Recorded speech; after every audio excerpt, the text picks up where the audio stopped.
Gun legislation signed into law last week in New York State would require background checks for every ammunition purchase and also mandate that handgun permit applicants provide the details of their social media accounts dating back 3 years.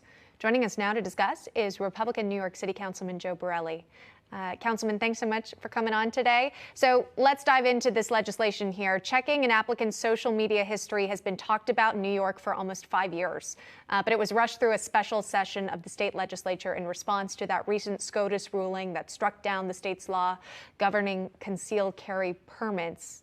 What do you think will be the impact of this legislation, and tell me about how it might actually work in practice? Well, I think, number one, it's remarkable in that the Supreme Court issued a decision essentially saying that New York's laws were treating people on a subjective basis.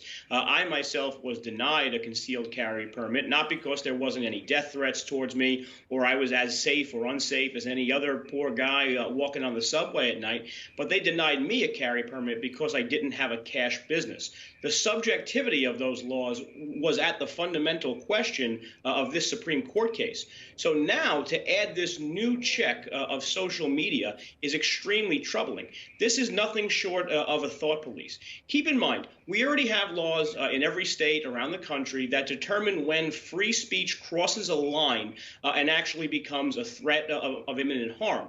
At that point, the police can get involved. And at that point, if you want to make a red flag of that, that's one thing. That's not what we're talking about. We're talking about the browsing of social media to see what people are saying as a perspective to not allow them a constitutional right. This is something that has no precedent in any other state or with respect to any other constitutional right. And I find this the most alarming of all the provisions in New York's new gun law.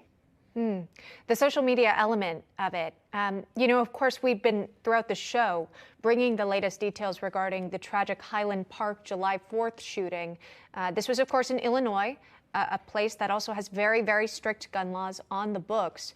And this individual, this alleged gunman, had a very disturbing social media presence. Perhaps could have raised some red flags. Maybe if you were a family member who was checking in on his social media, you would have seen something and maybe could have said something in that instance. But when it comes to, a regular individual who might use social media here, who would be in charge of really going through, combing through their records and their posts and making a call on whether or not that person should be able to apply for a weapon? And that really is what's at heart at the problem. I'm one of those people who think you should be able to say pretty horrible things about elected leaders, about people who govern us. I'm one of those people who thinks that the best antidote for restrictions on free speech is actually more free speech. So to use something you've posted on social media as a means of disenfranchising someone of their constitutional right, again, I think it's something we just not have seen in this country at all. Look, that said, if you're the parent of this child, and this child was known to the police, someone who had gotten in trouble and had weapons confiscated from him for making real credible threats to murder his own family, yes, there has to be some check valve to ensure that this person doesn't get a gun.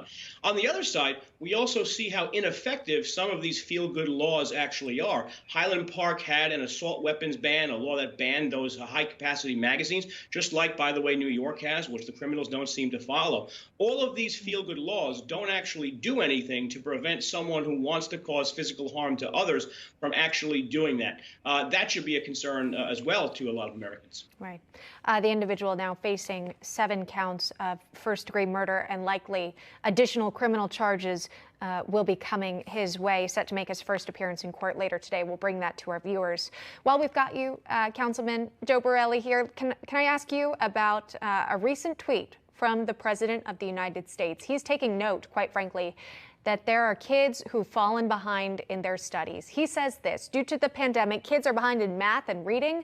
We know to help bridge this gap. I'm calling on schools to use American Rescue Plan funds to expand tutoring, summer learning, after-school programs to provide 250,000 more tutors and mentors for our kids. A lot of parents would say, yeah, we know our kids are struggling behind. Teachers would also say the same thing. They notice that their students just aren't up to speed where they should be here.